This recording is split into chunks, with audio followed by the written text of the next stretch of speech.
तो चलिए दोस्तों, मैं आप लोग के सामने फिर से एक बेटी विवाह गीत लेकर आई हूँ। तो आप लोग लास्ट तक जरूर सुनिएगा और अच्छा लगे तो एक लाइक शेयर कमेंट करना ना भूलिएगा। तो चलिए मैं सुनाती हूँ। चम चम चमकीला पापा के मोहलिया, मड़ावे बैठल सब लोग।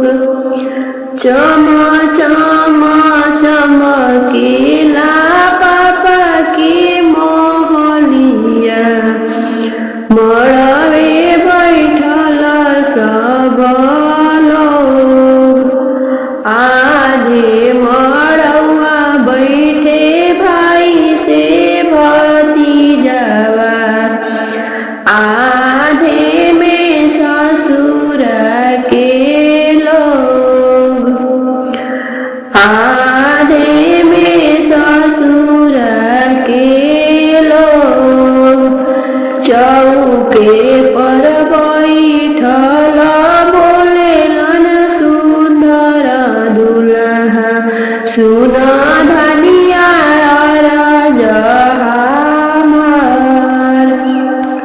चौके पर बैठल बोलेलन सुंदर दुल्हा, सुन धनिया राजा हमार। तनिए कबेनिया डोलावा मोरे धनिया, गरमी लागेला बड़ी जोर। तनिए कबेनिया डोलावा मोरे धनिया, गरमी लागेला बड़ी जोर। कैसे के बेनिया डोलाई मोरे स्वामी, मड़ावे में नई हर के लोग, मड़ावे में नई हर के लोग। आधे मड़ौआ बैठे भाई से भतीजावा, आधे में ससुर के लोग, आधे में ससुर के लोग। इतना वचन जब सुनेले कौन दुल्हा, उठेले बदन झाराई, उठेले बदन झाराई। तोहर दिया सासू चौके पर छोड़ब, कइले वो दूसर बियाह, कइले वो दूसर बियाह।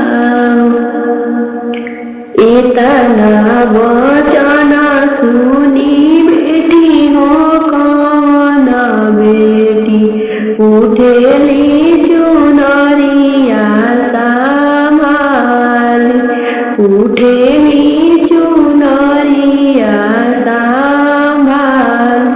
तोहरे कारण स्वामी बनबो जोगिनिया, छोड़ब नई हर के लोग।